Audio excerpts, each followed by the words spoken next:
अब हम स्टार्ट करेंगे और हम स्टार्ट करेंगे बच्चा कार्बोहाइड्रेट से, ठीक है। जोश फुल ऑन, जोश फुल ऑन, क्या बात है यार, खुद आ जाता है, अरे क्या बात है, क्या बात बोल रही यार मैम, आते हो जोश आ जाता है, अरे जोश की तो जरूरत है, ठीक है। चलो स्टार्ट करते हैं, ठीक है। सबसे पहले अगर आप कार्बोहाइड्रेट्स की बात करते हो बच्चे, तो कार्बोहाइड्रेट्स को बायोमोलिक्यूल्स का एक पार्ट बोला जाता है। तो मैम बायोमोलिक्यूल्स क्या होता है, मैम है ना, बताती हैं। बायोमोलिक्यूल्स मतलब बेटा ऐसे मॉलिक्यूल्स जो आपके बॉडी में मिलते हैं, ठीक है। ऑल्सो उनके मास जो होता है, मॉलिक्यूलर मास होता है ना, वो बहुत ज्यादा होता है, तो उन्हें बायोमोलिक्यूल्स कहते हैं। अगर ध्यान से सुना तो ये चैप्टर अभी के अभी बिल्कुल माइंड में फिट हो जाएगा, उसके बाद में टाइम वेस्ट करने की जरूरत नहीं पड़ेगी, तो इसलिए हल्के में मत लो इसको, बस 1 घंटा कॉन्सेंट्रेशन, एंड आई होप खाना वाना खा के बैठे हो तो कॉन्सेंट्रेशन तो फुल ऑन है, राइट, यस। तो biomolecules are the naturally occurring organic compounds, ये ऑर्गेनिक कंपाउंड्स होते हैं present in essential quantities of living organisms, different cells, जैसे कि पॉलीसेकेरॉइड्स, प्रोटीन्स, तो बहुत सारी तरह के आपके बायोमोलिक्यूल्स होते हैं। कार्बोहाइड्रेट्स होते हैं, प्रोटीन्स होते हैं, डीएनए, आरएनए जिन्हें हम न्यूक्लिक एसिड्स बोलते हैं, तो इन सब की फॉर्म में होते हैं, और हम थोड़ा थोड़ा सबका आइडिया लेने वाले हैं, ठीक है। नाउ अब हम शुरू करेंगे बेटा कार्बोहाइड्रेट्स। तो कार्बोहाइड्रेट्स क्या होते हैं, कार्बोहाइड्रेट्स को आप बेसिकली क्या बोलते हो, कार्बन, ऐसा बोला जाता था कि कार्बोहाइड्रेट्स क्या होते हैं, कार्बन के हाइड्रेट्स, लेकिन ये डेफिनेशन सही नहीं है।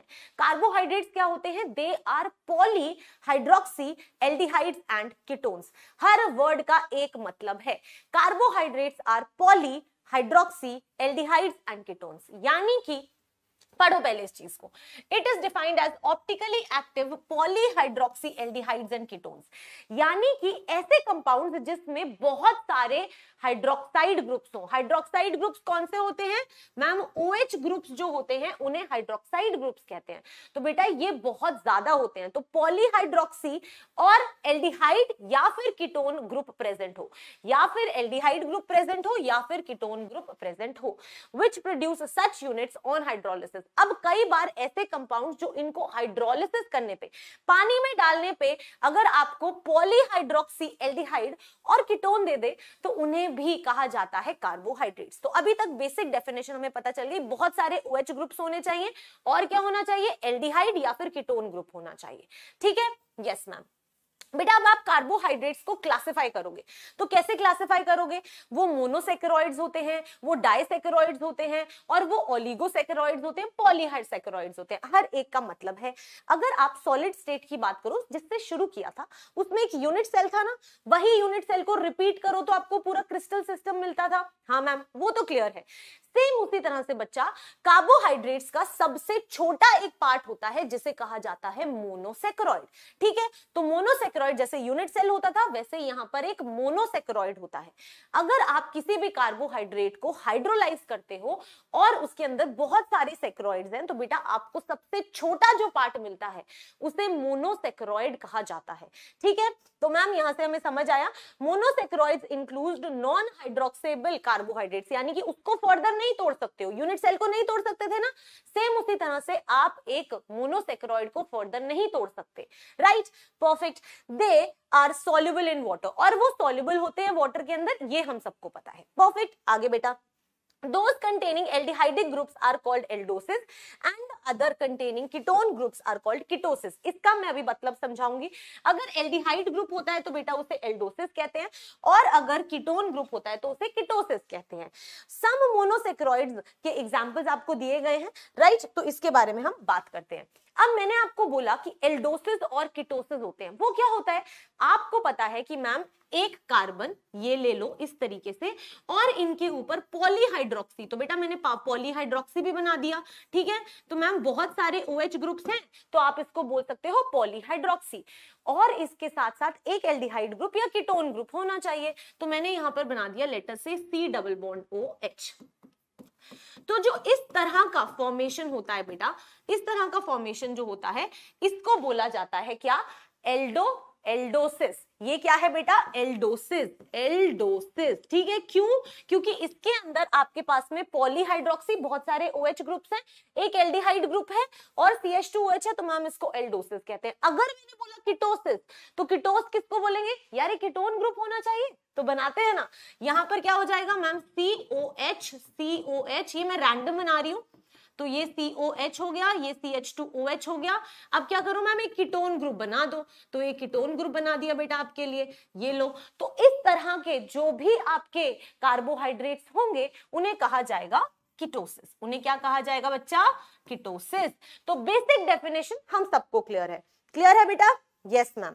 ओके, आगे बढ़ते हैं, आगे देखते हैं, ठीक है। Yes ma'am. नेक्स्ट बेटा, अब आपको यहां पर उनको क्लासिफाई करना है कि यार कितने नंबर ऑफ कार्बन्स हैं, वो डिसाइड करते हैं कि आपका एल्डिहाइड ग्रुप और कीटोन ग्रुप किस तरीके से होगा, ठीक है।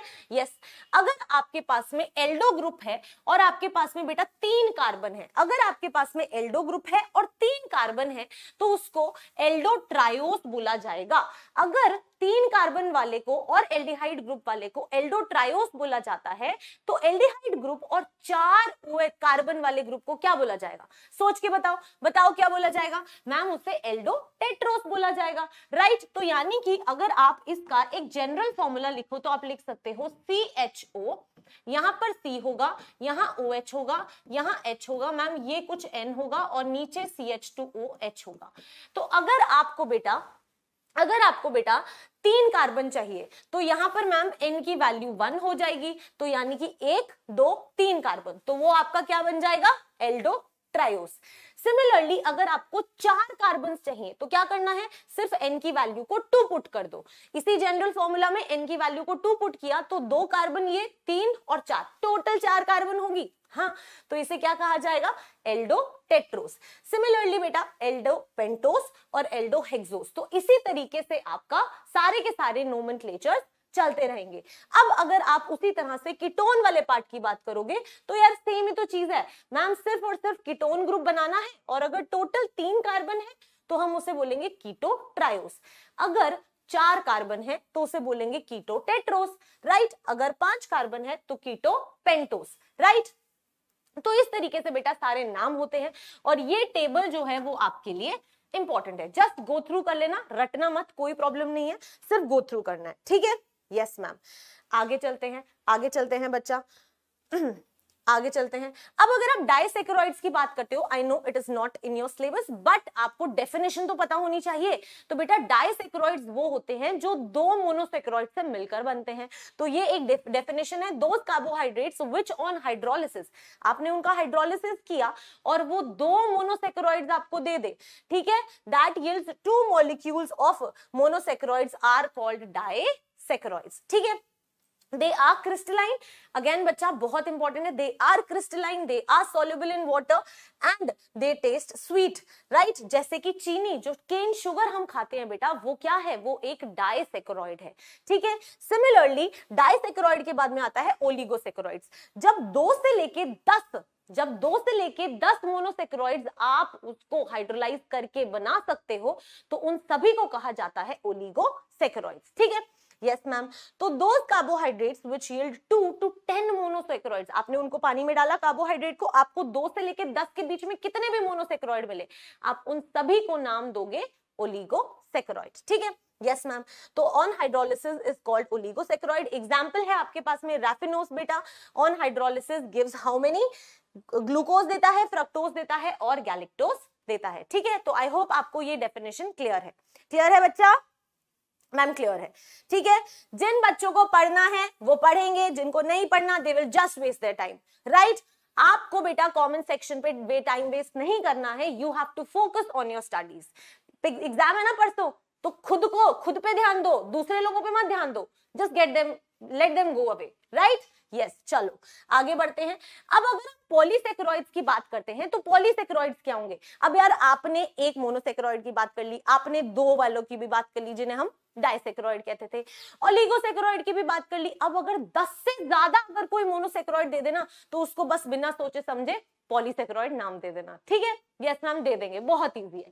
तो बस ये बेसिक डेफिनेशन है आपके सामने और इसके बेटा कुछ एग्जांपल्स है, ठीक है। अगला बेटा शुगर आता है। शुगर क्या है? जो आपके मोनोसेकेरॉइड्स होते हैं, इन जनरल मोनोसेकेरॉइड्स और जो ओलिगोसेकेरॉइड्स होते हैं वो शुगर्स होती हैं, और उनके अलावा दैट इज योर पॉलीसेकेरॉइड्स, उन्हें क्या कहा जाता है? They are your non sugars. ठीक है, तो जो स्वीट टेस्ट आता है ना, वो सिर्फ और सिर्फ मोनोसेकेरॉइड और ओलिगोसेकेरॉइड्स का ही आता है। तो अगर कभी क्वेश्चन आया कि क्या पॉलीसेकेरॉइड्स स्वीट एंड टेस्ट होते हैं? नहीं, वो नहीं होते। क्या पॉलीसेकेरॉइड्स वाटर में सॉल्युबल होते हैं? नहीं, वो नहीं होते। राइट, तो हमें ये याद रखना है। तो आगे देखते हैं मैम।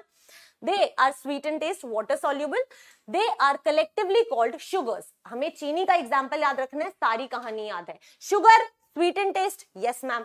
क्या है वो? डाइसेकेरॉइड, तो वो स्वीट एंड टेस्ट है। क्रिस्टल जैसा स्ट्रक्चर होता है, हाँ मैम, तो वो क्रिस्टल जैसा स्ट्रक्चर होता है। तीसरी क्या थी? वाटर के अंदर सॉल्युबल होता है, हाँ मैम, तो बेटा वाटर में भी सॉल्युबल होगा। Right, perfect. अब हम बात करते हैं रिड्यूसिंग शुगर और नॉन रिड्यूसिंग शुगर। बस डेफिनेशन पढ़नी है, बस डेफिनेशन पढ़नी है, ठीक है, डोंट वरी, ज्यादा कंफ्यूजिंग वाली चीजें नहीं पूछी जाएंगी। बेटा रिड्यूसिंग शुगर किसे कहा जाता है? दो आपके सॉल्यूशंस होते हैं, फेलिंग सॉल्यूशन और टॉलेंस रिएजेंट। फेलिंग सॉल्यूशन और टॉलेंस रिएजेंट दो रिएजेंट होते हैं, आपको सिर्फ ये याद रखना है। और ये रिएजेंट जो होते हैं वो सिर्फ और सिर्फ आपके जो कार्बोनिल ग्रुप्स होते हैं उनके साथ रिएक्शन करते हैं। तो फेलिंग सॉल्यूशन और टॉलेंस रिएजेंट आपके कार्बोनिल ग्रुप्स के साथ रिएक्शन करते हैं। तो ऐसी शुगर्स जो इनके साथ रिएक्ट करेगी उन्हें रिड्यूसिंग शुगर कह देते हैं, और ऐसी शुगर्स जो इनके साथ रिएक्ट नहीं करेंगी उन्हें नॉन रिड्यूसिंग शुगर कह देते हैं। तो बेसिक सी बात है यार, अगर उन्होंने रिएक्शन किया तो रिड्यूसिंग शुगर, और अगर उन्होंने रिएक्शन नहीं किया तो वो नॉन रिड्यूसिंग शुगर होती है। ठीक है, यस मैम, क्लियर है बच्चा? बहुत बढ़िया, क्लियर। आगे बढ़ते हैं। अब आया सबसे इंपॉर्टेंट पार्ट, यहां से क्वेश्चन बनेगा ही बनेगा, लिख के ले लो, यहां से क्वेश्चन बनेगा ही बनेगा। क्या कहता है क्वेश्चन, मतलब क्या कहता है ये? Glucose occurs in nature. ठीक है बेटा, ग्लूकोज से रिलेटेड बहुत क्वेश्चन आते हैं। सबसे पहला प्रिपरेशन ऑफ ग्लूकोज, कैसे प्रिपेयर कर सकते हो आप? कैसे प्रिपेयर कर सकते हो? एक डाइसेकेरॉइड है जो ग्लूकोज से बना हो, अगर मैं उसका हाइड्रोलिसिस कर दूं तो वो मुझे ग्लूकोज दे देगा, हाँ मैम। तो बेटा उसी तरह से सुक्रोज जो होता है, सुक्रोज जो होता है बेटा, जब आप उसका हाइड्रोलिसिस करते हो, जब आप सुक्रोज का हाइड्रोलिसिस करते हो तो वो क्या है? ये बेटा एक डाइसेकेरॉइड है। क्या है ये? एक डाइसेकेरॉइड है। और जब आप इसका हाइड्रोलिसिस करते हो तो आपको मिलता है ग्लूकोज, आपको मिलता है ग्लूकोज और आपको मिलता है फ्रक्टोज। तो यानी कि आप ग्लूकोज को कैसे कैसे मिल सकता है आपको ग्लूकोज? आप एक किसी भी सुक्रोज का हाइड्रोलिसिस कर दो, आपको ग्लूकोज मिल जाएगा। ठीक है, यस। तो एक मेथड तो मैम हमें समझ आ गया, एक मेथड हमें याद भी हो गया, परफेक्ट। नेक्स्ट क्या कहता है बेटा? स्टार्च। स्टार्च क्या है? सबसे पहले बता दूं, स्टार्च एक पॉलीसेकेरॉइड होता है जिसके अंदर 10 से ज्यादा मोनोसेकेरॉइड्स होते हैं, उसे पॉलीसेकेरॉइड कहते हैं। और स्टार्च के अंदर बेटा जब आप उसका हाइड्रोलिसिस करते हो तो भी आपको ग्लूकोज मिलता है। तो दो हमें पता चल गए जिनका हाइड्रोलिसिस करने पे हमें ग्लूकोज मिल सकता है। क्या क्या है? एक है सुक्रोज, यस मैम, फ्रक्टोज और ग्लूकोज मिलता है, परफेक्ट। सेकंड क्या है बेटा? स्टार्च। स्टार्च जो है वो एक पॉलीसेकेरॉइड है। खुश नसीब हो कि उसको पढ़ना नहीं है, अगर पढ़ना होता तो ये ज्यादा बड़ी बात नहीं होती। ठीक है, commercially glucose is obtained by hydrolysis of starch by boiling it with dilute H2SO4 under the pressure। तो आपको सिर्फ इतना याद रखना है, एमसीक्यू तो है, टिक तो करना है। किससे मिलेगा? स्टार्च से मिलेगा। और किससे मिल सकता है? सुक्रोज से मिल सकता है। याद हो गया, खत्म खत्म यार, इतनी सी तो बात थी, परफेक्ट, यस। आगे बढ़ते हैं, आगे बढ़ते हैं। अगर आप स्ट्रक्चर ऑफ ग्लूकोज की बात करते हो तो स्ट्रक्चर ऑफ ग्लूकोज बहुत इंपॉर्टेंट है। इसको हम समझते हैं कि यार ग्लूकोज का स्ट्रक्चर कैसा होता है। बेटा अगर आप ग्लूकोज के स्ट्रक्चर की बात करोगे तो आप कैसे बना सकते हो? लिख लो पहले मैम CHO। याद रखना कि ग्लूकोज में एक एल्डिहाइड ग्रुप होता है, और मैं कैसे याद रखती हूँ? इधर OH आएगा, फिर इधर OH आएगा, फिर इधर OH आएगा और इधर OH आ जाएगा, और ये आपका CH2OH होगा। बस इस तरीके से स्ट्रक्चर को याद रखोगे तो कभी प्रॉब्लम नहीं आएगी। ठीक है, तो ये आपका ग्लूकोज हो गया। यस मैम, यहां पर हाइड्रोजन लगा दो, फिर बाकी जो बच गए उनको हाइड्रोजन हाइड्रोजन हाइड्रोजन। ठीक है मैम, इतना हमें समझ आ गया। अब आपको सबसे पहली क्या बात समझनी है कि इस ग्लूकोज के आगे ना बेटा एक बड़ी इंपॉर्टेंट चीज लिखी होती है विच इज डी, और एक लिखा होता है प्लस। हमें ये चीज नहीं समझ आती कि मैम ये डी क्या है, ये प्लस क्या है, तो चलो इसकी बात करते हैं। बेटा सबसे इंपॉर्टेंट तो ये है कि जो ये वाला प्लस है, ये वाला प्लस, इसकी टेंशन मत लेना, ये एक्सपेरिमेंटल होता है। ये क्या होता है? एक्सपेरिमेंटल होता है। और जो आपका प्लस होता है उसका मतलब होता है कि वो डेक्स्ट्रो रोटेटरी है, डेक्स्ट्रो रोटेटरी है। ठीक है, तो मैम डेक्स्ट्रो रोटेटरी का मतलब क्या होता है? बेटा डेक्स्ट्रो रोटेटरी वो एलिमेंट, वो कंपाउंड्स होते हैं जो आपकी प्लेन पोलराइज्ड लाइट को क्लॉकवाइज रोटेट करे। तो यहां लिख देते हैं प्लेन पोलराइज्ड लाइट को रोटेट करते हैं, रोटेट्स इन क्लॉकवाइज डायरेक्शन। किसमें मैम? क्लॉकवाइज डायरेक्शन में। ठीक है, तो ये बस इतना सब समझ लो, बाकी आपकी एक्सपेरिमेंटल चीज है तो आपको रटना नहीं है। ठीक है, बात आती है इस डी की। ये डी कैसे डिसाइड करते हैं? इसको बेटा हमेशा आपको कंपेयर करना है किससे? ग्लिसरैल्डिहाइड से। अगर आप ग्लिसरैल्डिहाइड की बात करते हो तो उसका स्ट्रक्चर ना कुछ ऐसा होता है। ठीक है, अगर कभी भी लास्ट CH2OH के साथ वाला जो कार्बन होता है, यानी कि ये वाला कार्बन, इस कार्बन के साथ वाला OH देखो, राइट? Yes ma'am. बेटा अगर ये राइट साइड है, अगर ये राइट साइड हो तो आप बोलोगे डी ग्लिसरैल्डिहाइड। आप क्या बोलोगे? डी ग्लिसरैल्डिहाइड। ठीक है, ओके मैम। और बेटा अगर यही वाला OH, अगर यही वाला OH इस साइड हो, मैम CHO लगा दो, इधर C लगा दो, इधर OH लगा दो, इधर H और इधर CH2OH। ठीक है, अगर आप यहां पर देखो तो ये वाला OH किधर है मैम? लेफ्ट साइड है। L लिखा ना, लेफ्ट साइड है, तो बेटा इसको बोला जाता है L ग्लिसरैल्डिहाइड। इसको क्या कहा जाता है? ग्लिसरैल्डिहाइड। और सारे के सारे D और L जो नाम दिए जाते हैं वो इसी से कंपेयर करके दिए जाते हैं। तो कैसे याद कर सकते हो? लेफ्ट का L, लेफ्ट का L और ये वाला L, तो अगर लेफ्ट साइड है तो L ग्लिसरैल्डिहाइड, और अगर यहां पर राइट साइड है तो D ग्लिसरैल्डिहाइड बोलना है। अब मैं आपसे पूछती हूं कि इस ग्लूकोज को कंपेयर करो इन दोनों ग्लिसरैल्डिहाइड से और सोचो कि डी बोलोगे या एल बोलोगे। चलो देखते हैं। अगर मैं यहां पर देखूं तो ये मेरा लास्ट CH2OH है, हाँ मैम, और इसका साथ वाला कार्बन का OH किस साइड है बेटा? राइट साइड है। राइट साइड है ना? Yes ma'am. तो अगर ये राइट साइड है तो मैं बोलूंगी डी ग्लिसरैल्डिहाइड। तो आपको ये डी क्या बताता है? इस CH2OH के साथ वाले कार्बन का OH कौन सी साइड है, उसी के अकॉर्डिंग आप डी या फिर एल नाम देते हो। ठीक है, परफेक्ट। ये जो कुछ बच्चे अमेजिंग से बच्चे होते हैं ना कि कौन सा चैप्टर चल रहा है, बेटा कोई चैप्टर नहीं चल रहा, छोड़ दो, सो जाओ, नींद लो, नींद लो, वो बड़ी इंपॉर्टेंट है। ठीक है, यस, बहुत ही बढ़िया बेटा, बहुत ही बढ़िया, मजा आ गया, अमेजिंग। ठीक है, अब देखो यहां तक क्लियर हो गया मैम, ये समझ आ गया। अब बेटा डी ग्लिसरैल्डिहाइड हो जाएगा, इसी तरह से एल ग्लिसरैल्डिहाइड होता है, बट हम डी ग्लिसरैल्डिहाइड ही, सॉरी, हम डी ग्लूकोज ही पढ़ते हैं। ठीक है, अब एक और बड़ी इंपॉर्टेंट चीज होती है कि जो आपका ये क्या है? ओपन चेन स्ट्रक्चर है। हाँ, आपको ग्लूकोज का एक क्लोज्ड चेन स्ट्रक्चर भी मिलता है। तो वो क्लोज्ड चेन स्ट्रक्चर कैसे मिलता है, उसको कैसे बनाया जाता है, अब उसकी बात करते हैं। तो अगर आप इस स्ट्रक्चर की बात करोगे बच्चा, तो यहीं से हम साइक्लिक स्ट्रक्चर बनाएंगे। इसका साइक्लिक स्ट्रक्चर बनाते हैं। यस, तो क्या करना है, क्या करना है, इसको थोड़ा सा इरेज करते हैं। परफेक्ट, ठीक है, OH, ये हो जाएगा मैम OH। ठीक है बेटा, क्या करो, हमेशा ये याद रखना कि ये जो एल्डिहाइडिक ग्रुप है ये C डबल बॉन्ड O और H ग्रुप है। हाँ, तो अब क्या होगा, क्या होगा, ध्यान से देखिए, ये जो आपका O है नेगेटिव है और ये पॉजिटिव है। हाँ, तो ये क्या करेगा बेटा, ये जाकर आपके कार्बन पे अटैक, अरे अरे अरे अरे अरे, एक सेकेंड, हाँ, ये नेगेटिव है और ये पॉजिटिव है ना? Yes ma'am. तो ये क्या करेगा बेटा, ये जाकर आपके कार्बन पे अटैक करेगा, ये आपके कार्बन पे अटैक करेगा और ये यहां पर जाकर ऊपर चला जाएगा। तो यानी कि यहां से आप अगर इसके स्ट्रक्चर की बात करो तो क्या बन जाएगा, CO negative, CO negative, yes ma'am, और यहां पर आ जाएगा आपका हाइड्रोजन। ठीक है, ये कार्बन इसका OH यहां पर है, ये कार्बन इसका H मैम ने यहीं पर बनाया है, ये कार्बन इसका OH यहां पर है, और ये कार्बन और ये O जो है वो इस तरीके से आपका आ जाएगा, कोई दिक्कत नहीं, परफेक्ट। बाकी की चीजें बना लो, इधर H है, इधर OH है, इधर OH है, इधर आपका H है, और ये आपका H है, और यहाँ पे CH2OH है। ठीक है, तो बेटा जो ये स्ट्रक्चर होता है ये आपके ग्लूकोज का साइक्लिक स्ट्रक्चर है। अब इसके बाद क्या समझना मैम, ये तो O माइनस है ना, ये यहाँ पे प्लस कैसे आएगा, H कैसे आएगा यहाँ पे, तो जो बेटा ये वाला H प्लस था ये क्या करता है, उसके पास चला जाता है और यहाँ पर आपका स्ट्रक्चर कंप्लीट हो जाता है।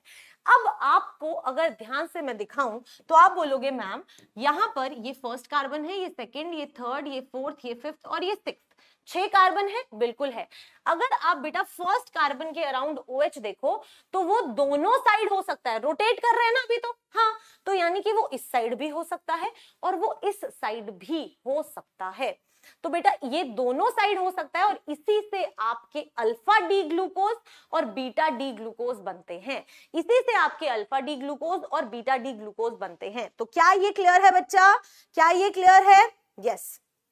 चलो इसको अब हम बनाएंगे, अब मैम हम इस स्ट्रक्चर को बनाएंगे। ठीक है, कैसे बनाएंगे, देखो अगर बेटा अगर आपका OH कौन सी साइड हो, अगर आपका OH राइट साइड हो तो आप इसको इस तरीके से बना सकते हो। ठीक है, मैं बना रही हूं, इसको ध्यान से देखना।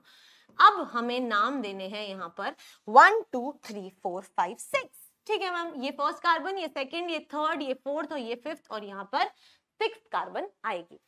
जो बेटा आपकी राइट साइड है उसको नीचे बना दो, जो भी राइट साइड है उसको नीचे बना दो। तो मैम यहाँ पर OH आ जाएगा, अगर मैं इधर देखूं तो मैम यहाँ भी OH है, यहाँ पर H है और यहाँ पर OH है, ये CH2OH है, ये सिक्स्थ कार्बन है, और यहाँ पर हमारे पास हाइड्रोजन, हाइड्रोजन, यहाँ पर OH होगा, हाइड्रोजन, और यहाँ पर आपका हाइड्रोजन।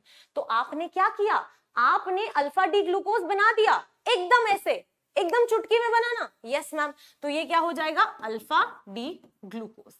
अगर अल्फा डी ग्लूकोज बनाना आ गया तो बीटा डी ग्लूकोज कौन सी बड़ी चीज है यार, बना देंगे यार। क्या करो, सिर्फ OH को इस साइड ले आओ, बाकी का स्ट्रक्चर पूरा सेम रहेगा, इस बार OH आपका इस साइड आ जाएगा। ठीक है, चलो बनाते हैं। अगर हमें OH को इस साइड लाना है तो ये O, ये लो, ये लो, ये लो, ये लो और ये लो। ठीक है मैम, ओके, तो यहां पर आपका CH2OH आ जाएगा। नंबर दे देते हैं, नंबर दे देते हैं, दिस विल बी 1 2 3 4 5 एंड 6। ठीक है, यस, क्लियर हो रहा है ना, बिल्कुल। आगे देखते हैं, परफेक्ट। अब क्या करना है, अब क्या करना है बच्चा, अब मैम जो मेरी फर्स्ट कार्बन का OH है ना, मैं उसको लेफ्ट साइड लेके जा रहा हूं। अगर आप बेटा लेफ्ट साइड लेके जा रहे हो तो यानी कि राइट साइड वाले नीचे आते हैं, तो आपकी राइट साइड में तो इस बार हाइड्रोजन होगा, यस मैम, तो यहां पर हाइड्रोजन होगा, फिर तो OH ही है, OH ही है, यहां पर क्या है, H है, यहां पर क्या है, OH है, यहां पर क्या है, H है, फिर बाकी सारे भर दो यार, बाकी सारे तो हम कर ही देंगे, परफेक्ट। तो बेटा जो ये बन गया, ये क्या बन गया, ये आपका बीटा डी ग्लूकोज बन गया, इसको क्या बोल देंगे मैम, बीटा डी ग्लूकोज। ठीक है, कोई दिक्कत, कोई इश्यू नहीं है ना, परफेक्ट। अब बेटा एक और जो इंपॉर्टेंट चीज होती है, अरे यार बहुत सारी इंफॉर्मेशन एक साथ हो गई, जो आपके अल्फा डी ग्लूकोज और बीटा डी ग्लूकोज है, अगर मैं आपसे पूछूं कि इन दोनों में डिफरेंस क्या है, अल्फा डी ग्लूकोज और बीटा डी ग्लूकोज में डिफरेंस क्या है, जल्दी से बताओ क्या है डिफरेंस। मैम हमें पता है कि अल्फा डी ग्लूकोज और बीटा डी ग्लूकोज में सिर्फ और सिर्फ कार्बन 1 के अराउंड OH और H की पोजीशंस चेंज हो रही हैं, राइट, यस। तो बेटा ऐसे कार्बोहाइड्रेट्स जिनकी सिर्फ और सिर्फ C1 कार्बन पे, सिर्फ और सिर्फ C1 कार्बन पे H और OH की पोजीशन चेंज हो, बाकी का सारा स्ट्रक्चर सेम हो, उन्हें कहा जाता है एनोमर्स। तो इसलिए बोला जाता है कि ये दोनों जो हैं वो आपके क्या हैं, एनोमर्स है। इनको क्या कहा जाता है, एनोमर्स है। And I am telling you ये क्वेश्चन आ सकता है, आई एम टेलिंग यू बच्चा ये क्वेश्चन आ सकता है। वेरी गुड भव्या, बहुत ही बढ़िया बेटा, बिल्कुल सही आंसर दिया है आपने। इसी तरह से आपको बताने हैं सारे answers. I am so proud of you, very good बच्चा, बहुत ही बढ़िया। तो आप इस चीज को अपने पास लिख भी सकते हो कि अल्फा डी ग्लूकोज और जो बीटा डी ग्लूकोज होते हैं वो सिर्फ और सिर्फ कार्बन 1 के अराउंड चेंज होते हैं, इसलिए हम उन्हें क्या कहते हैं, एनोमर्स बोलते हैं। और अगर कोई और ऐसा स्ट्रक्चर जो किसी भी और कार्बन के अराउंड चेंज होता हो तो बेटा उन्हें एपिमर्स कहते हैं। ये एक एक्स्ट्रा नॉलेज है, लेनी है तो लो वरना भूल जाओ, कोई बात नहीं। एनोमर्स पता होना चाहिए, दैट इज इंपॉर्टेंट, ठीक है। यस, बहुत बढ़िया, अमेजिंग अमेजिंग बच्चा, बहुत ही बढ़िया। तो अब आपको कोई दिक्कत नहीं आएगी, सारे स्ट्रक्चर्स ऐसे रिवाइज हो जाएंगे, ठीक है। ये रहा पायरान। मैम पायरान क्यों दिखाया, क्योंकि बेटा जो आप ग्लूकोज बोलते हो ना, अल्फा डी ग्लूकोज और alpha D beta D glucose, उसको एक और नाम से जाना जाता है ग्लूकोपाइरेनोज, ग्लूकोपाइरेनोज। तो मैम ग्लूकोपाइरेनोज क्यों बोलते हैं, बेटा सेम ही बात है, ग्लूकोज को ही ग्लूकोपाइरेनोज कहा जाता है। और क्यों कहा जाता है, क्योंकि बेटा उसका स्ट्रक्चर ना कुछ पायरान जैसा होता है, कुछ पायरान जैसा होता है। देखो हमने अभी स्ट्रक्चर तो ड्रॉ किया था मैम, कुछ इस तरह का था। अब ये स्ट्रक्चर को इससे कंपेयर करो, इसके जैसा सा है ना, हाँ, तो इसलिए बेटा इसको कई जगहों पे ग्लूकोपाइरेनोज बोला जाता है। तो कंफ्यूज मत होना, ग्लूकोज बोल दो चाहे ग्लूकोपाइरेनोज बोल दो, it is one and the same thing, perfect. अब जो अगली इंपॉर्टेंट चीज है, पहला तो स्ट्रक्चर से था, उससे रिलेटेड क्वेश्चन आएंगे तो अब कभी गलती नहीं होगी। सेकंड जो चीज आपको बताई गई है that is reactions of glucose.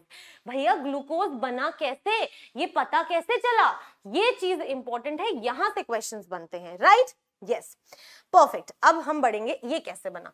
अगर आप कभी भी ग्लूकोज की बात करते हो ना, तो क्या किया गया था यार, ग्लूकोज का स्ट्रक्चर नहीं पता था किसी को, तो साइंटिस्ट ने क्या किया, उनको सिर्फ और सिर्फ उनका मोलर मास पता था। अब यार मोलर मास तो बहुत सारे कैलकुलेशंस करके पता चल गया, तो जब मास पता चला तो उन्होंने क्या किया, लेट अस से कि उसका फॉर्मूला उनको C6H12O6 लिख दिया।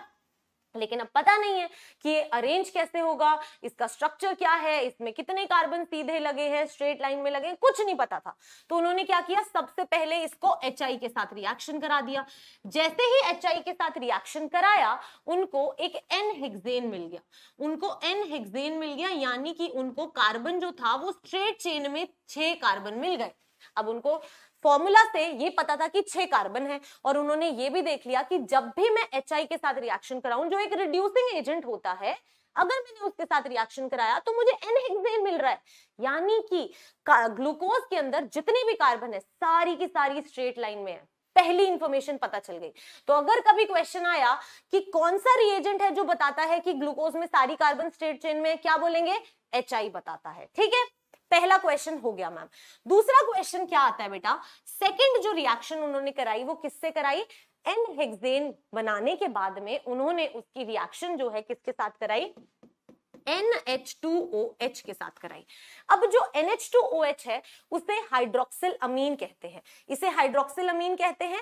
और ये बेटा क्या करता है मैं बता देती हूं, जब भी आप हाइड्रोक्सिल अमीन को किसी भी एल्डिहाइडिक ग्रुप के साथ रिएक्शन कराते हो, या किसी भी कार्बोनिल ग्रुप के साथ बेसिकली रिएक्ट कराते हो, जैसे कि एल्डिहाइड में C डबल बॉन्ड OH होता है और कीटोन में C डबल बॉन्ड O होता है, तो हाइड्रोक्सिल अमीन इन दोनों के साथ रिएक्शन करके क्या बनाता है, देखो HOH हटा देगा और क्या कर देगा, ये जो आपके साथ में है यहां पर डबल बॉन्ड N, H2O हटा देगा, डबल बॉन्ड N और OH, इस तरीके का एक फॉर्मेशन कर देता है जिसको कहते हैं ऑक्साइन, जिसे कहते हैं ऑक्साइन। तो मैम इसे ऑक्साइन कहते हैं।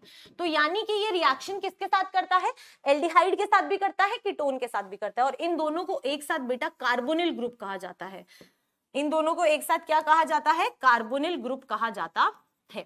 तो यानी कि अगर मैंने आपसे कभी पूछा कि मैंने एक ग्लूकोज को NH2OH दैट इज हाइड्रोक्सिल अमीन के साथ रिएक्शन कराया, तो उसने मुझे किसकी प्रेजेंस दी, मैम उसने आपको कार्बोनिल ग्रुप की प्रेजेंस दी।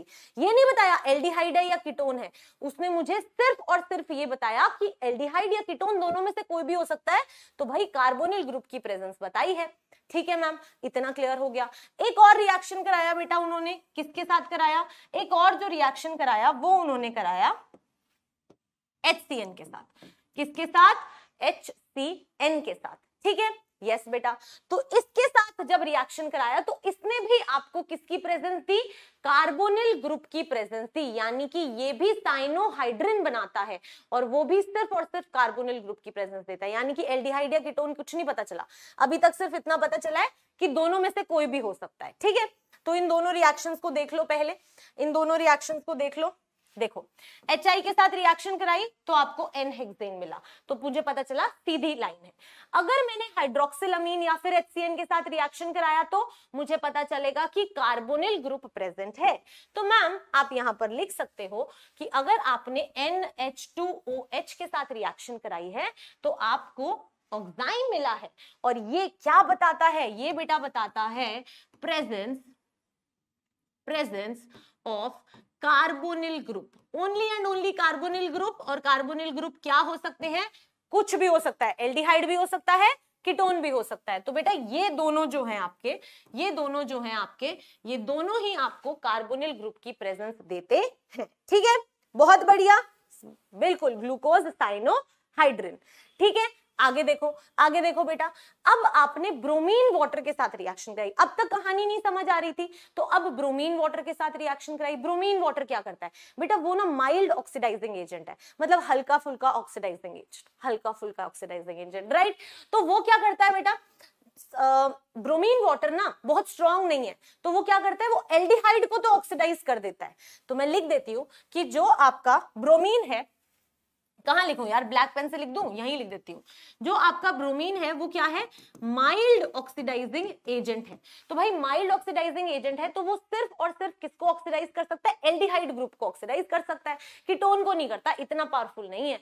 तो अगर आप देखो तो उसने ये देखा कि जब ग्लूकोज को Br2 वाटर के साथ रिएक्शन कराया तो क्या मिल गया, मैम हमें मिल गया COOH। हमें क्या मिल गया, COOH, यानी कि कार्बोनिल ग्रुप था वो तो यहां से पता चला था, एल्डिहाइड था कि कीटोन नहीं पता चला था।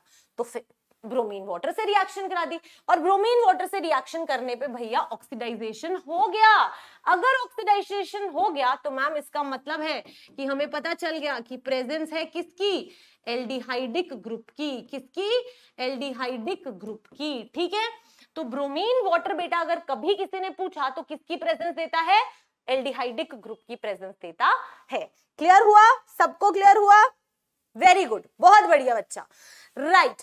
अब नेक्स्ट क्या आया, अब तक मुझे ये पता चल गया कि 6 स्ट्रेट चेन है जिसमें 6 कार्बन है, मुझे ये पता चल गया कि एक एल्डिहाइडिक ग्रुप है, लेकिन इसके अलावा और कुछ नहीं पता।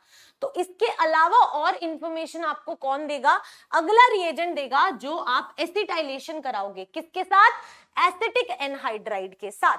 अब बेटा जो एसिटिक एनहाइड्राइड होता है वो क्या करता है, वो एल्कोहल के साथ, दैट इज आपका OH ग्रुप जो होता है ना, इसके साथ रिएक्शन करके पेंटा एसिटेट बना देता है।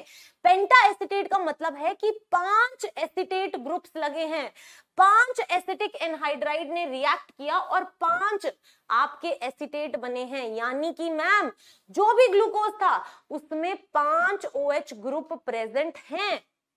वाह यार, 5 OH ग्रुप प्रेजेंट है। तो यहां से आपको अगर कभी किसी ने पूछा कि एल्कोहल ग्रुप्स कौन से हैं, उसकी इंफॉर्मेशन किसने दी, मैम उसकी इंफॉर्मेशन एसिटिक एनहाइड्राइड ने दी। लेकिन बेटा एक और ध्यान रखना कि उसने ये नहीं बताया कि कौन सी डिग्री ऑफ एल्कोहल है, 1 डिग्री 2 डिग्री 3 डिग्री, नहीं पता। उसने सिर्फ ये बताया कि एल्कोहल प्रेजेंट है। तो यानी कि हम यहां लिख सकते हैं कि जो ये वाला ग्रुप था एसिटिक एनहाइड्राइड, इसने हमें इंफॉर्मेशन दी है presence of alcohol group, that is OH group. कौन सा डिग्री नहीं पता, लेकिन 5 OH ग्रुप्स की प्रेजेंस हमें एसिटिक एनहाइड्राइड ने दी है। परफेक्ट। अब इसके आगे बढ़ते हैं, इसके बाद में बेटा आपने देखा कि अब एक स्ट्रॉन्ग ऑक्सीडाइजिंग एजेंट लेते हैं। मैम हमने वीक ऑक्सीडाइजिंग एजेंट लेके तो देख लिया, अब अगर हम एक स्ट्रॉन्ग ऑक्सीडाइजिंग एजेंट ले जैसे कि HNO3, तो बेटा HNO3 आपका स्ट्रॉन्ग ऑक्सीडाइजिंग एजेंट है। तो अगर आपने एक स्ट्रॉन्ग ऑक्सीडाइजिंग एजेंट लिया तो बेटा वो क्या बताएगा, उसमें इतनी पावर होती है कि वो एल्डिहाइड को भी ऑक्सीडाइज कर सकता है, वो कीटोन को भी कर सकता है। एट द सेम टाइम बेटा वो आपके प्राइमरी एल्कोहल को भी ऑक्सीडाइज कर सकता है। स्ट्रॉन्ग ऑक्सीडाइजिंग एजेंट्स में इतनी पावर होती है कि वो प्राइमरी एल्कोहल को भी ऑक्सीडाइज कर सकता है। अब जब हमने स्ट्रॉन्ग ऑक्सीडाइजिंग एजेंट के साथ में रिएक्शन कराई तो हमने देखा कि एक तो एल्डिहाइड ग्रुप था जिसकी वजह से COOH बनना था, वो तो हमें पता था। दूसरा एक और COOH बन गया नीचे वाला। इसका मतलब क्या हुआ, इसका मतलब ये हुआ कि जो सबसे नीचे वाला पार्ट है वो आपका प्राइमरी एल्कोहल है। तो जो 5 एल्कोहल यहां से पता चले थे ना, उसमें से एक ऐसा एल्कोहल ग्रुप है जो प्राइमरी एल्कोहल है। तो आप क्या कह सकते हो, दैट जो HNO3 है वो क्या बताता है, that tells you the presence of primary alcohol. Ma'am वो हमें प्राइमरी एल्कोहल की प्रेजेंस देता है। तो भाई सारी इंफॉर्मेशन पता चल गई। अब 6 कार्बन है, ठीक है मैम, एक एल्डिहाइड ग्रुप है ऊपर वाला, ठीक है मैम, सबसे नीचे एक प्राइमरी एल्कोहल है, 5 आपके पास एल्कोहल ग्रुप थे जिसमें से नीचे एक लग गया, तो बाकी के जो 4 हैं वो बीच में आपके एल्कोहल्स लग जाएंगे। Easy, yes. तो इस तरीके से बेटा सारे के सारे ग्लूकोज के स्ट्रक्चर को डिराइव किया गया था और यहां से क्वेश्चन सबसे ज्यादा बनने की पॉसिबिलिटी है। तो आई होप आपको पूरी ये बात क्लियर हुई है, आपको ये पूरा क्लियर हुआ है, क्योंकि हर एक रिएजेंट का वर्क आपको बच्चा पता होना चाहिए। ठीक है, क्लियर है, क्लियर है, बहुत बढ़िया, बहुत ही बढ़िया बच्चा। ऐसा ही कॉन्फिडेंस चाहिए कि अगर हमारा कोई भी क्वेश्चन आए तो हम गलती ना करें। ठीक है बेटा, इतना ही था ग्लूकोज में, इतना ही था। इतना अगर आ गया तो मैं गारंटी देती हूं कि एक भी क्वेश्चन गलत नहीं होगा। अब आते हैं फ्रक्टोज पे। फ्रक्टोज क्या कहता है बेटा, फ्रक्टोज का फॉर्मूला ना बिल्कुल ग्लूकोज जैसा ही होता है, C6H12O6। बस बेटा फ्रक्टोज में एक कीटोन ग्रुप होता है, एक कीटोन ग्रुप होता है, एल्डिहाइड ग्रुप नहीं होता। और उसका स्ट्रक्चर अगर आप देखोगे तो वो कुछ ऐसा होता है, CH2OH, ठीक है ma'am, C double bond O, याद हो गया मैम, फिर OH, फिर OH, फिर OH, फिर CH2OH, याद हो गया। अभी के अभी बैठे बैठे स्ट्रक्चर याद हो गया, CH2OH, C double bond O, फिर COH, इस साइड है OH, फिर OH, OH and CH2OH। 6 he carbon है, बस एक कीटोन ग्रुप लगा देना, खत्म मैम। तो बेटा ये आपके फ्रक्टोज का स्ट्रक्चर हो गया। अब बेटा फ्रक्टोज का सिंपल ओपन चेन स्ट्रक्चर भी होता है और एक क्लोज्ड चेन स्ट्रक्चर भी होता है। तो क्लोज्ड चेन स्ट्रक्चर हमें ग्लूकोज का बनाना आता था ना, तो फ्रक्टोज भी बना देंगे यार, क्या बात है, चलो बनाते हैं। कैसे बनाएंगे, देखो अगेन वही देखना, ये माइनस है, ये प्लस है, ये माइनस था, ये प्लस था, तो भाई ये जाकर इस पे अटैक करेगा, कर देगा, तो ये O माइनस हो जाएगा यहाँ पे। तो आपके पास में क्या बन जाएगा, इस साइड CH2OH आ जाएगा, इस साइड O माइनस आ जाएगा, ये C है मैम, यहाँ OH आ जाएगा, यहाँ पर OH आ जाएगा, यहाँ पर O, ये पूरा का पूरा स्ट्रक्चर बनेगा ना। तो यहाँ आ जाएगा O, ये हो जाएगा मैम कुछ इस तरह से, और यहाँ पर CH2OH, बिल्कुल जैसे हम कर कर आए हैं बेटा, बिल्कुल वही कहानी करनी है। अब देखो यहाँ पर हाइड्रोजन है ही मैम, यहाँ पर भी हाइड्रोजन बना दो और यहाँ भी हाइड्रोजन बना दो। अब आपको क्या ध्यान रखना है कि जो ये H प्लस था ये यहाँ पर जाकर इसके साथ बैठ जाएगा। स्ट्रक्चर बनाने में अब दिक्कत आने वाली है, या तो OH इस साइड होगा या फिर OH इस साइड होगा, बाकी तो सारी चीजें सेम रहेंगी। तो यहाँ पर आप इस तरीके से स्ट्रक्चर्स बना सकते हो। तो जो मैंने ये बना के दिखाया बेटा वो यहाँ लगा हुआ है और ये यहाँ लगा हुआ है। अब आपको क्या ध्यान रखना है, अगर ये आपकी कार्बन है, अगर बेटा ये जो आपकी कार्बन है, इस कार्बन के इस साइड अगर आपका OH है तो नीचे की साइड ड्रॉ करना, अगर ये OH इस साइड है तो ऊपर की साइड ड्रॉ करना। एक अल्फा डी फ्रक्टोज होगा और एक बीटा डी फ्रक्टोज हो जाएगा कि नहीं, बिल्कुल हो जाएगा। और आप क्या कह सकते हो, जब एक ही कार्बन के अराउंड उनकी OH की पोजीशन चेंज होती है तो एनोमर्स, है ना, यस। तो बहुत बढ़िया, तो इस तरीके से आपके स्ट्रक्चर्स आ जाएंगे। क्या इन स्ट्रक्चर्स में मेरी बच्चा पार्टी को कोई भी प्रॉब्लम है, क्या कोई प्रॉब्लम है, क्या कोई प्रॉब्लम है? नहीं मैम, यही चाहिए बेटा, यही चाहिए। तो ये स्ट्रक्चर्स अगर आपको याद है तो बस कहानी खत्म। मुबारक हो, कार्बोहाइड्रेट्स आपको पूरा आता है, कोई क्वेश्चन गलत नहीं होना है, राइट? Yes ma'am.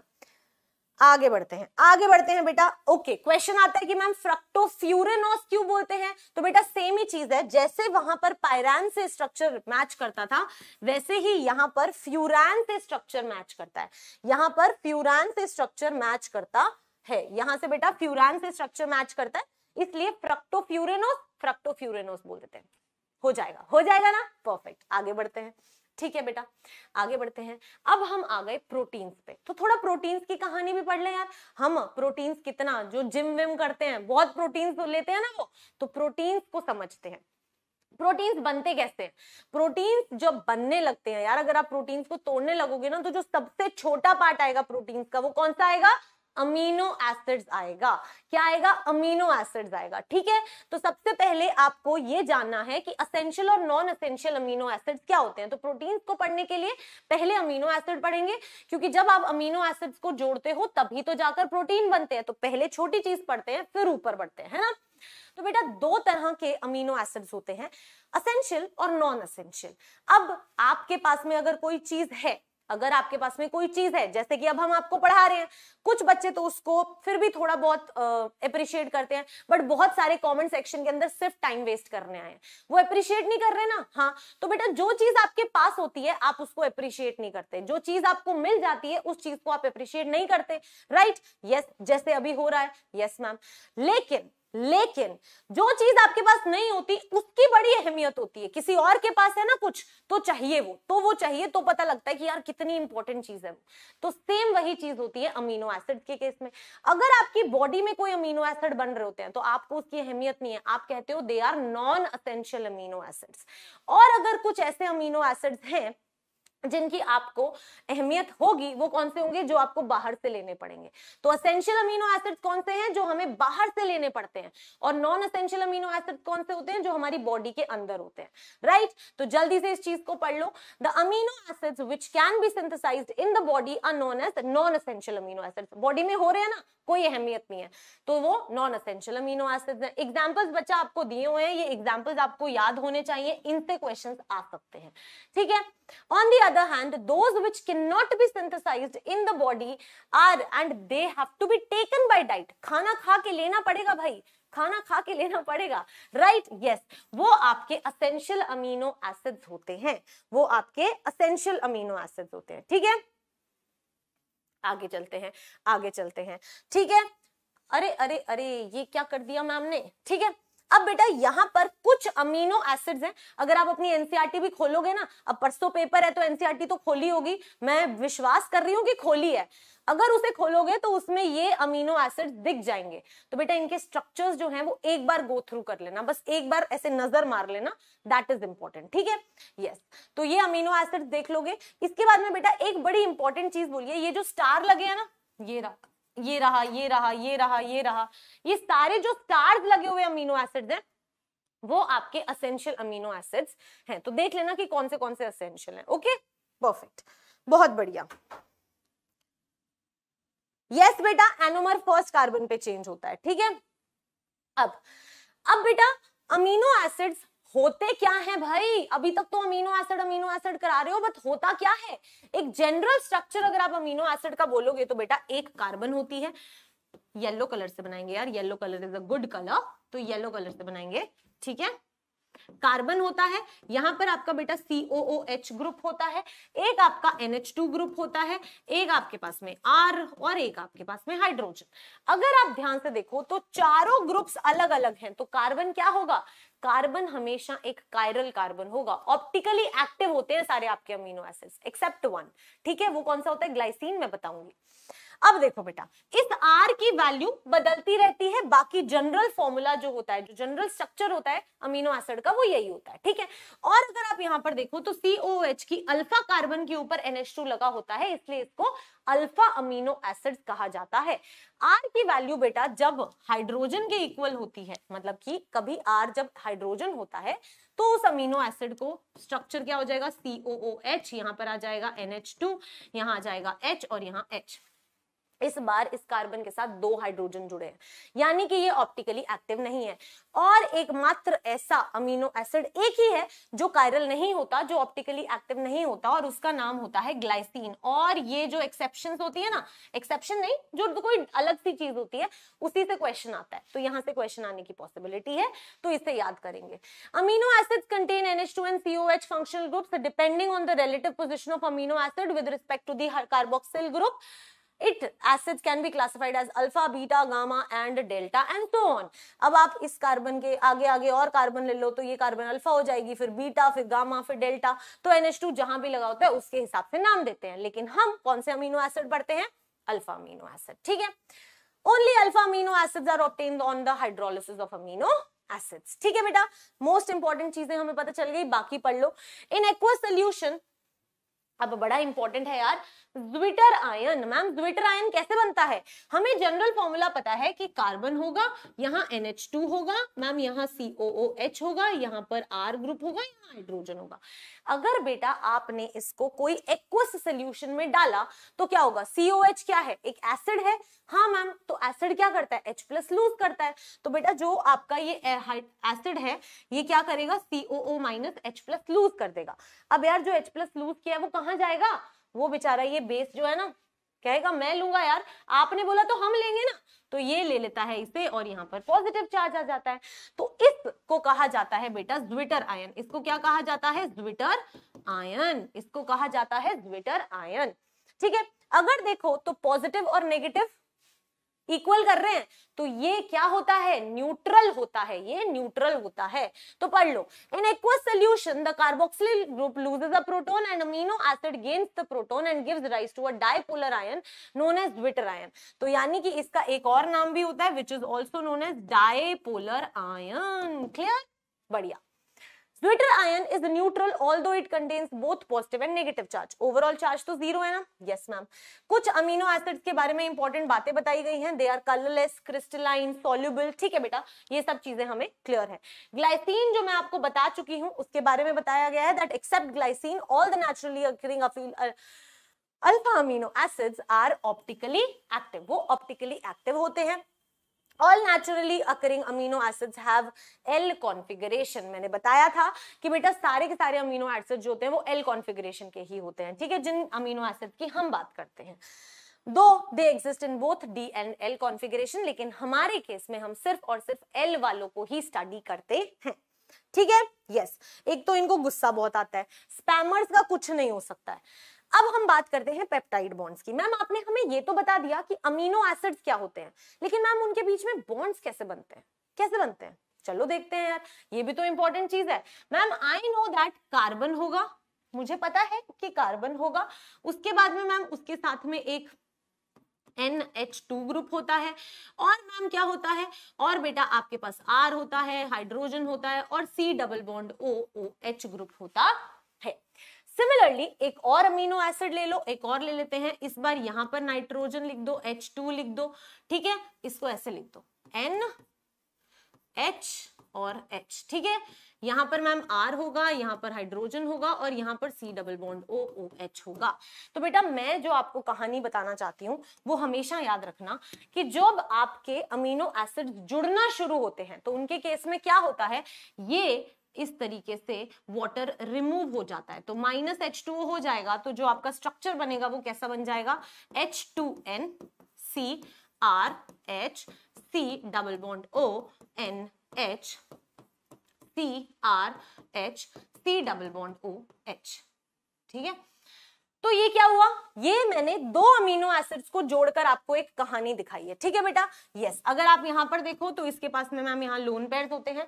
तो अगर आप इस चीज को अगर ध्यान से देखते हो तो बेटा इस पार्ट में ध्यान से देखो, लोन पेयर है, यहां जा सकता है मैम, यहां जा सकता है। तो बेटा यहाँ क्या हो रहा है मैम, यहाँ पर डीलोकलाइजेशन हो रही है। तो बेटा यहाँ पर डीलोकलाइजेशन होती है, ठीक है, तो डीलोकलाइजेशन होती है, तो मैम यानी कि यहाँ पर पार्शियल क्या है, पार्शियल डबल बॉन्ड कैरेक्टर है, ये बात मानते हो, डबल बॉन्ड कैरेक्टर है, है ना? यस मैम, क्योंकि पार्शियल डबल बॉन्ड कैरेक्टर जब डीलोकलाइजेशन होती है हमें पता है।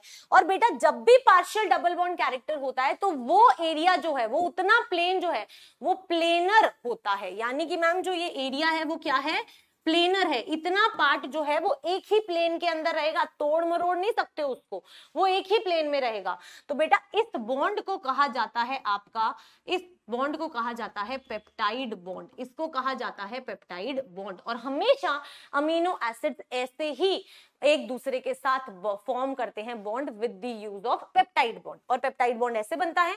और हर पेप्टाइड बॉन्ड में डीलोकलाइजेशन होता है, डबल बॉन्ड कैरेक्टर होता है। और मैम ये भी बता दें कि जो फर्स्ट अमीनो एसिड होता है उसका NH2 ग्रुप हमेशा फ्री होता है। जो पहला अमीनो एसिड होगा ना उसका NH2 ग्रुप हमेशा फ्री होगा, उसका COOH ग्रुप जो होगा वो बॉन्ड फॉर्म करेगा। और जो आपका लास्ट अमीनो एसिड होगा उसका हमेशा COOH ग्रुप आपका फ्री होगा और उसका NH2 ग्रुप जो है वो बॉन्ड फॉर्म करेगा। और ये फिक्स है, ये फिक्स है बेटा, ठीक है? तो आई होप यहां तक सबको क्लियर है, ठीक है? बहुत बढ़िया, बहुत ही बढ़िया बेटा, ठीक है?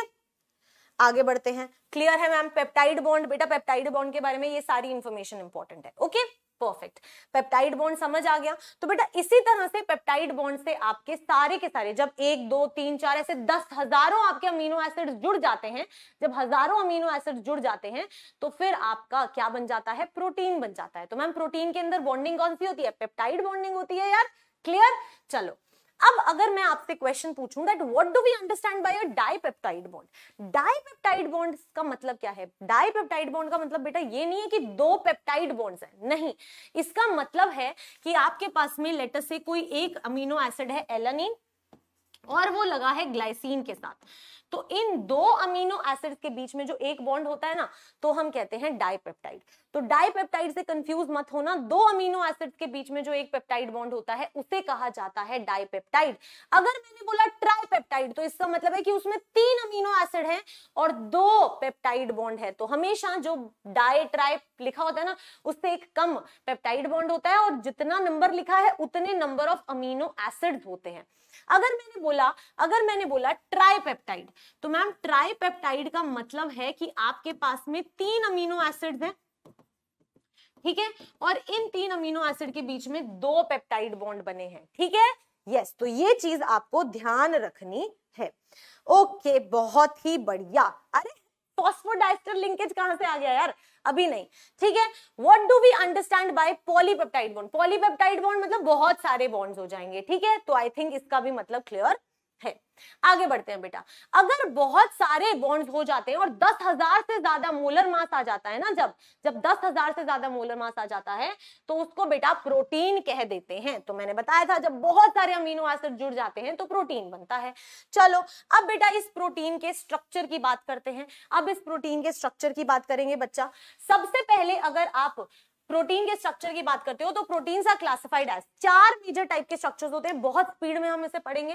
फर्स्ट इज मतलब पहले तो फाइब्रस प्रोटीन और ग्लोबुलर प्रोटीन्स पढ़ लो। अगर ऐसे प्रोटीन्स है जो स्ट्रेट चेन में है, ऐसे सीधे सीधे बने हुए हैं, ये देखो यहाँ पर स्ट्रक्चर बना हुआ है, तो उसे फाइब्रस प्रोटीन कहते हैं। बेटा इनके एग्जाम्पल्स याद होने चाहिए, keratin collagen type. Yes ma'am.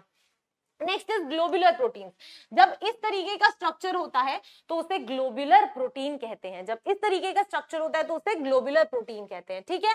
They have molecules which are folded into compact, इस तरीके से फोल्ड कर दो तो क्या बन जाएगा, ग्लोबुलर प्रोटीन। सीधी सीधी लाइनें हैं तो फाइब्रस प्रोटीन, ठीक है? ठीक है मैम, इतना क्लियर है। आगे बढ़ते हैं बेटा। अब हम आएंगे स्ट्रक्चर पे। तो जब आप स्ट्रक्चर की बात करते हो तो क्या बोला जाता है, प्राइमरी स्ट्रक्चर क्या होता है? जो आपने अमीनो एसिड्स को जोड़ा, जो आपने अमीनो एसिड्स को पेप्टाइड बॉन्ड से जोड़ा इस तरीके से, तो जो ये बॉन्डिंग होती है ये आपकी प्राइमरी स्ट्रक्चर को डिफाइन करती है। तो अगर कोई पूछे कि प्राइमरी स्ट्रक्चर में कौन सी बॉन्डिंग होती है, वहां पर पेप्टाइड बॉन्डिंग होती है, वहां पे अमाइड बॉन्डिंग होती है, पेप्टाइड बॉन्डिंग होती है। Each polypeptide in a protein has an amino acid linked with the other in a specific sequence and this sequence of amino acids is called the primary structure. तो primary structure आपको amino acid का sequence बताता है और उसके अंदर कौन सी bonding होती है, पेप्टाइड बॉन्डिंग होती है। Perfect ma'am.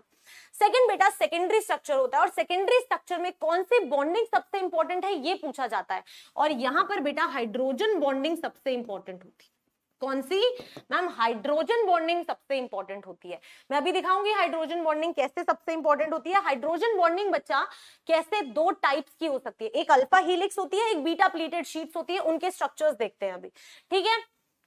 ये है आपकी अल्फा हेलिक्स और ये है बेटा आपकी बीटा प्लीटेड शीट्स। क्या होता है, जो आपका NH ग्रुप होता है, जो आपका NH ग्रुप होता है वो किसी तीसरे, मान लो इस तरीके से बॉन्डिंग होती है और यहां पर C double bond O group आ जाता है, तो बेटा हाइड्रोजन और ऑक्सीजन के बीच में जो बॉन्डिंग होती है उस हाइड्रोजन बॉन्डिंग की फॉर्मेशन की वजह से आपका अल्फा हेलिक्स बनता है। यानी कि अगर आप यहां पर अमीनो एसिड्स की बात करोगे तो यहां पर कोई एक अमीनो एसिड का NH ग्रुप होगा, फिर ऐसे बहुत सारे अमीनो एसिड होंगे, यहाँ C double bond O group होगा और इन दोनों के बीच की जो बॉन्डिंग होगी उसे हाइड्रोजन बॉन्डिंग कहेंगे। और ये इस तरीके से पूरे के पूरे हेलिक्स में फॉर्म होती है और इसलिए हम इसे कहते हैं अल्फा हेलिक्स स्ट्रक्चर, ठीक है। यस मैम, तो यहां पर बेटा यही सारी कहानी लिखी है। आई होप आप ये पढ़ लेंगे, इसमें तो कोई इशू नहीं है, मैंने समझा तो दिया ही है। यस मैम, पढ़ लेंगे, कोई बात नहीं, राइट, बहुत बढ़िया बेटा, रिवाइज तो हो गया। अब अगर आप बीटा प्लीटेड शीट्स की बात करते हो तो शीट्स की फॉर्म में होगी, लेकिन होगी तो हाइड्रोजन बॉन्डिंग ही। तो जो शीट्स की फॉर्म में आपकी बॉन्डिंग होती है वो इस तरीके से होती है। इधर देखो, ये रहा, ये रहा। अगर आप यहां पर हाइड्रोजन बॉन्डिंग देखना चाहते हो तो ये देखो, ये ऑक्सीजन और ये NH के बीच में क्या हो रही है मैम? हाइड्रोजन बॉन्डिंग हो रही है और इसे बेटा बीटा प्लीटेड शीट्स कहते हैं। अगर हेलिक्स की फॉर्म में होए तो मैम अल्फा हेलिक्स हो जाएगी और अगर शीट्स की फॉर्म में होए तो वो आपकी बीटा प्लीटेड शीट्स में हाइड्रोजन बॉन्डिंग होती है। क्लियर है बच्चा? क्लियर है, कोई डाउट नहीं है? थैंक यू बच्चे, वेरी गुड। आगे बढ़ते हैं, आगे बढ़ते हैं। नेक्स्ट अगर हम देखें तो third is your tertiary structure. Hydrogen bonding हो गई, पेप्टाइड बॉन्डिंग हो गई। अब बाकी की जो फोर्सेस रहेगी ना, जो स्टेट्स ऑफ मैटर में पड़ी थी, सल्फाइड सल्फाइड लिंकेज, आयनिक इंटरैक्शन, वैंडर वॉल इंटरैक्शन, तो वो सारी इंटरैक्शंस जो होती हैं वो आपके टर्शरी स्ट्रक्चर में होती है। अब आपने एक प्रोटीन बना दिया, अब आपने क्या किया, एक प्रोटीन बना दिया, ठीक है। अब इस तरीके से मैंने उस प्रोटीन को रख दिया बेटा। तो अगर आप देखो तो यहां पर कुछ NH होगा, यहां पर मान लो आपके R में कुछ सल्फर होगा। तो जब सल्फर सल्फर लिंकेज हो जाए या फिर वो जो वीक इंटरैक्शंस होती हैं, जब एक अमीनो एसिड का ग्रुप ऐसे लगा है और कुछ कुछ वीक वीक इंटरैक्शंस हो जाए तो उस इंटरैक्शन को बेटा कहा जाता है टर्शरी स्ट्रक्चर। तो एक बार ध्यान से पढ़ लो, it represents the overall folding of the polypeptide chain by the hydrogen bonds, disulfide linkage, van der Waal interaction and electrostatic interactions। तो मैम अगर हाइड्रोजन बॉन्डिंग के अलावा कोई भी इंटरेक्शन है वो सारी की सारी टर्शरी स्ट्रक्चर के अंदर आती हैं। कभी भी क्वेश्चन में कोई और बॉन्डिंग आ गई वो टर्शरी स्ट्रक्चर को डिफाइन करती है। Next is your quaternary structure बच्चा। क्वाटर्नरी स्ट्रक्चर में एक पॉलीपेप्टाइड बना दी आपने, दूसरी पॉलीपेप्टाइड ले आओ, उन दोनों के बीच में जो भी इंटरेक्शन होगी उसे क्या कहेंगे? उसे कहेंगे मैम क्वाटर्नरी स्ट्रक्चर। तो क्वाटर्नरी स्ट्रक्चर हमेशा दो अलग अलग पॉलीपेप्टाइड्स में ही होती है, ठीक है। यस बच्चा, तो यहां से अब आप सारे के सारे स्ट्रक्चर्स देख सकते हो। पहला प्राइमरी स्ट्रक्चर जो अमीनो एसिड की सीक्वेंस बताता है, दूसरा सेकेंडरी स्ट्रक्चर या तो अल्फा हेलिक्स होगा या बीटा प्लीटेड शीट्स होगा, इसमें हाइड्रोजन बॉन्डिंग होगी। टर्शरी स्ट्रक्चर में मैम इसके अलावा जितनी भी बॉन्डिंग होती है वो सारी की सारी टर्शरी स्ट्रक्चर में होती है, दूर दूर वाली वीक होती है। नेक्स्ट इज योर क्वाटर्नरी, जिसके अंदर दो या दो से ज्यादा पॉलीपेप्टाइड्स में इंटरेक्शन होगा तो हम उसे क्वाटर्नरी स्ट्रक्चर बोल देंगे। बहुत बढ़िया बेटा, ये स्ट्रक्चर देख लो या ये स्ट्रक्चर देख लो, जिससे समझ आता है उससे देखो यार, समझ आना चाहिए, that is important, right. Perfect, clear है, बहुत बढ़िया बेटा, बहुत ही बढ़िया। आगे बढ़ते हैं। Next is denaturation. अब डीनेचुरेशन क्या होता है यार? प्रोटीन आया, प्रोटीन बड़ा स्पेसिफिक है, उसको हर चीज स्पेसिफिक चाहिए। अब अगर आप उस प्रोटीन को हीट कर दोगे, अगर आप उसका पीएच चेंज कर दोगे, आपने उसका एनवायरनमेंट खराब कर दिया ना, वो भी गुस्सा हो जाएगा। वो जैसे ही गुस्सा होगा उसकी इंटरेक्शंस खत्म होने लगेंगी। कौन से स्ट्रक्चर्स अगर आप पीएच चेंज करते हो या फिर हीट चेंज करते हो तो अफेक्ट होते हैं बेटा? टर्शरी स्ट्रक्चर अफेक्ट होते हैं, आपके सेकेंडरी स्ट्रक्चर अफेक्ट होते हैं, लेकिन प्राइमरी स्ट्रक्चर हमेशा इंटैक्ट रहता है। पेप्टाइड लिंकेज कभी नहीं टूटेगी डीनेचुरेशन में, सिर्फ और सिर्फ क्या टूटेगा? सेकेंडरी स्ट्रक्चर और टर्शरी स्ट्रक्चर। तो यही कहानी यहां पे दी है और आपको एग्जांपल दिया है। ये लाइन इंपॉर्टेंट है बेटा, क्वेश्चन बनेगा तो यहां से बनेगा। Only the secondary and tertiary structures are affected, primary structure stage intact, right. Denaturation होता कैसे है, हीट कर दो या फिर पीएच चेंज कर दो, एटमॉस्फेयर चेंज किया, डीनेचुरेशन हो जाएगा। यस मैम, एग्जाम्पल है बेटा कोएगुलेशन ऑफ एग हो गया, बॉइलिंग या फिर कर्डिंग, जो आप दही बनता है वो भी क्या एग्जाम्पल है आपका प्रोटीन का डीनेचुरेशन, राइट। यस मैम, बहुत बढ़िया बेटा, बहुत ही बढ़िया, अमेजिंग। आगे बढ़ते हैं, आगे बढ़ते हैं। नेक्स्ट इज योर बेटा न्यूक्लिक एसिड, और ये आपका लास्ट पार्ट है, ठीक है। बायोमोलिक्यूल्स का लास्ट पार्ट न्यूक्लिक एसिड, इतनी चुटकियों में करना है, कहानी 1 सेकंड में समझनी है। अगर आप बेटा न्यूक्लिक एसिड्स की बात करते हो तो न्यूक्लिक एसिड्स में हम 2 मेजर टाइप की चीजें पढ़ेंगे, एक न्यूक्लियोटाइड, एक न्यूक्लियोसाइड। इन दोनों के मतलब मैं आपको समझाऊंगी, फिर कहानी पढ़ेंगे, ठीक है। Nucleic acids, the polymers of nucleotides help in synthesis of protein and transfer of nucleic acids। अब बेटा 2 तरह के होते हैं, सबसे पहले शुगर, जो भी आप इसमें पढ़ने वाले हो इस तरह की शुगर पढ़ने वाले हो, ठीक है। यहाँ पर इस तरीके से आपकी शुगर होगी बेटा, यहाँ पर हमेशा CH2OH होगा, यहाँ H होगा, यहाँ OH होगा, यहाँ H होगा। जो 2 टाइप की शुगर्स पढ़ने वाले हो ना, उसमें फर्क कहाँ पड़ेगा, सिर्फ और सिर्फ इस सेकंड कार्बन पे चेंजेस आएंगे। एक होता है बेटा डीऑक्सीराइबोस, एक होता है डीऑक्सीराइबोस और एक होता है नॉर्मल राइबोस, ठीक है, जिससे डीऑक्सी डीएनए बनता है और एक आपका आरएनए बनता है।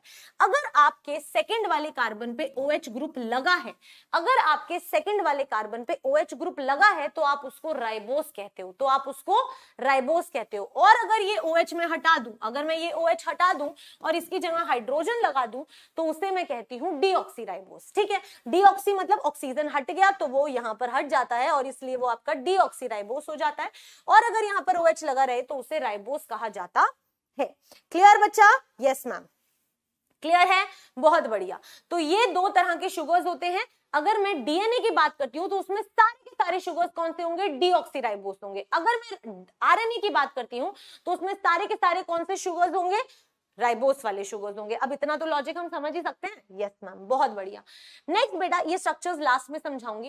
अब अगर आप न्यूक्लियोसाइड और न्यूक्लियोटाइड की बात करते हो तो इनके बीच का बेसिक डिफरेंस बता देती हूँ। शुगर आपको पता है, शुगर आपको पता है।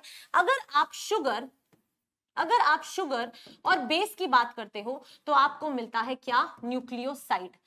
अब अगर आपको न्यूक्लियोसाइड से न्यूक्लियोटाइड बनाना है तो शुगर प्लस बेस, और इस बेस के साथ बेटा एक और क्या चीज ऐड कर दो मैम, इस बेस के साथ हम ऐड कर देंगे फॉस्फेट ग्रुप। अगर आपने बेटा फॉस्फेट ग्रुप भी ऐड कर दिया तो वो बन जाता है आपका न्यूक्लियोटाइड, ठीक है। तो मैम इसका मतलब है कि अगर मैं न्यूक्लियोसाइड पे, इसका मतलब है कि अगर मैं न्यूक्लियोसाइड में एक फॉस्फेट ग्रुप ऐड कर दूं तो क्या वो न्यूक्लियोटाइड बन जाएगा? बिल्कुल, न्यूक्लियोसाइड में अगर आप एक फॉस्फेट ग्रुप ऐड कर दो तो वो न्यूक्लियोटाइड बन जाएगा। चलो अब इसके स्ट्रक्चर्स देखते हैं। न्यूक्लियोसाइड क्या होता है? A unit formed with the attachment of 1 dash position of sugar is known as a nucleoside। भैया शुगर होगा, बेस होगा, खत्म कहानी। अगर न्यूक्लियोटाइड है तो उसके अंदर एक फॉस्फोरिक ग्रुप ऐड कर दो तो उसको न्यूक्लियोटाइड कहते हैं। स्ट्रक्चर्स को समझो बच्चे।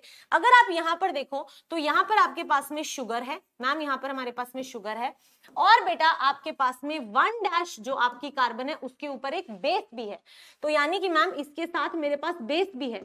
तो ये क्या है बेटा? ये आपका एक न्यूक्लियोसाइड है। ये क्या है? एक न्यूक्लियोसाइड है, क्योंकि अगर आप ध्यान से देखो तो शुगर और बेस बस 2 ही है। अगर आप इसकी बात करते हो तो मैम इसके में मेरे पास एक शुगर है, ये रही शुगर, उसके अलावा मेरे पास बेस भी है, और मैम इसके अलावा मेरे पास एक फॉस्फेट ग्रुप भी है। तो अगर आपके पास में फॉस्फेट ग्रुप भी है तो इसको क्या बोलोगे मैम? इसको हम बोलेंगे न्यूक्लियोटाइड। तो अगर आपसे कोई पूछे कि बेस शुगर के कौन से कार्बन पे लगता है, मैम वो 1 डैश कार्बन पे लगता है। और अगर आपसे कोई पूछे कि फॉस्फेट ग्रुप कौन से कार्बन पे लगता है तो बेटा वो हमेशा 5 डैश कार्बन पे लगता है, वो हमेशा 5 डैश कार्बन पे लगता है। क्लियर? रट लो, याद कर लो, जैसे करना है कर लो। 1 डैश कार्बन पे हमेशा बेस लगेगा और 5 डैश कार्बन पे हमेशा फॉस्फेट लगेगा। Perfect. Now simple structure of nucleic acid. बेटा अब न्यूक्लिक एसिड कैसे बनता है मैम? न्यूक्लियोटाइड तो बता दिया, लेकिन न्यूक्लिक एसिड कैसे बनेगा बेटा? हमेशा जो बॉन्डिंग होती है वो फॉस्फेट ग्रुप की वजह से होती है। बेस कुछ नहीं रोल प्ले करता, बेस अपना अकेला बैठा रहता है। रोल प्ले करता है आपका कौन? रोल प्ले करता है फॉस्फेट ग्रुप। तो चलो अब ये समझते हैं कि फॉस्फेट ग्रुप कैसे बॉन्डिंग करता है।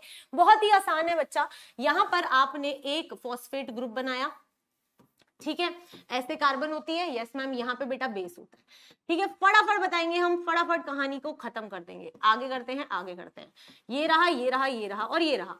मुझे पता है कि जो मेरी 5' कार्बन है CH2, इसके साथ मेरा फॉस्फेट ग्रुप लगा होता है। यहां पर मेरा फॉस्फेट ग्रुप लगा है, तो इस स्ट्रक्चर को मैम को फिर से बनाना पड़ेगा यार, सॉरी। तो ये हो जाएगा, ये हो जाएगा, ये हो जाएगा इस तरीके से, ठीक है। तो बेटा 5' कार्बन का जो आपका फॉस्फेट ग्रुप होता है, ये क्या करता है? ये क्या करता है? आपकी इस 3' वाली कार्बन के OA के साथ में रिएक्शन करता है, ठीक है। तो यहां पर अगर आप देखोगे तो P इसके साथ फॉर्म कर दिया, यहां आ जाएगा डबल बॉन्ड O और यहां आ जाएगा O-। तो इस तरीके से आपकी लिंकेज होती है। तो अगर मैं पूछूं कि लिंकेज किस किस में हुई, आप कहोगे मैम 3' का OH जो था, 3' कार्बन का जो OH था, उसने 5' कार्बन के फॉस्फेट ग्रुप के साथ लिंकेज की और मुझे न्यूक्लिक एसिड मिल गया, राइट। क्या बेटा बेस ने कभी भी रोल प्ले किया बॉन्डिंग में? कभी भी नहीं रोल प्ले करता। तो बॉन्डिंग में सिर्फ और सिर्फ आपका 3' का OH और 5' का फॉस्फेट ग्रुप ही बॉन्डिंग में रोल प्ले करता है। तो आई होप आपको अब ये चीज समझ आ रही है। शुगर है, उसका बेस कुछ नहीं करेगा, फॉस्फेट ग्रुप। फिर अगली शुगर, उसका बेस कुछ नहीं करेगा, फिर फॉस्फेट ग्रुप। फिर शुगर है, उसका बेस कुछ नहीं करेगा, अगला फॉस्फेट ग्रुप। तो हमेशा बॉन्डिंग ऐसे ही होती है। और बेटा इस बॉन्डिंग को कहा जाता है क्या? Phosphodiester linkage. ये जो कहानी शुरू में किसी ने बोली थी कि फॉस्फोडाइस्टर लिंकेज, वो बच्चा यहां होती है, राइट, यस। तो क्लियर है? ये क्लियर है बच्चा? यस, बहुत बढ़िया। तो अब आप यहां से क्या देख सकते हो मैम? बेस जो है वो बॉन्डिंग में रोल प्ले नहीं करता, फॉस्फेट ग्रुप बॉन्डिंग में रोल प्ले करता है। और कैसे बॉन्डिंग होती है? 3' कार्बन से 5' कार्बन के फॉस्फेट ग्रुप से बॉन्डिंग होती है। बहुत बढ़िया। इस तरीके से आपकी सारी बॉन्डिंग होती है बेटा। अब आपको जो याद रखना है वो क्या है? डीएनए में भी बॉन्डिंग होती है मैम, आरएनए में भी बॉन्डिंग होती है। तो बेटा इनमें डिफरेंस क्या होता है? बेस का डिफरेंस होता है। इसमें एडेनिन गुआनिन, ये साइटोसिन के साथ और ये थायमीन के साथ बॉन्डिंग करता है। लेकिन अगर आप आरएनए की बात करते हो तो उसमें एडेनिन गुआनिन साइटोसिन के साथ करते हैं और बेटा ये यूरासिल के साथ करता है। तो जो मेजर डिफरेंस होता है दोनों में वो क्या होता है मैम? थायमीन होता है यहाँ पे बेस और यहाँ पे यूरासिल बेस होता है, ठीक है। और अगर आप यहाँ पर देखो तो यहाँ पे ट्रिपल बॉन्ड होगा, यहाँ पर ट्रिपल बॉन्ड होगा, यहाँ डबल और यहाँ पे डबल बॉन्डिंग होती है। आई होप आपको ये क्लियर हो गया होगा और इस तरीके से ये बॉन्डिंग आपको यहाँ पर शो कर गई। Perfect, yes. तो इसके साथ हम हमारे सेशन के एंड पर आ गए हैं। ये वॉटसन एंड क्रिक मॉडल है, बिल्कुल वैसी ही बॉन्डिंग आपको दिखाई गई है। And finally we are at the end of this session. तो आई होप आपको पूरा का पूरा सेशन समझ आया। आई होप बायोमोलिक्यूल्स पूरा रिवाइज हो चुका है, राइट। तो अब क्या करना है? कुछ नहीं करना। ये देखो, सबसे पहले तो आपको क्रैश कोर्स के बारे में बता दें। देखो हम कितने रेडी रहते हैं। बोर्ड की तैयारी कराई, आगे की तैयारी के लिए हम रेडी है, राइट, यस। तो बोर्ड की तैयारी करो, फिर crash course. Very good, perfect. अब बच्चे क्या करना है? नेक्स्ट आपका अगला चैप्टर शुरू होगा, तो उसके लिए 10 मिनट का ब्रेक है। जल्दी से पानी पियाओ, फ्रेशन अप हो जाओ और अपना लास्ट चैप्टर रिवाइज करो और फिर एग्जाम में फोड़ कराओ, ठीक है? ओके।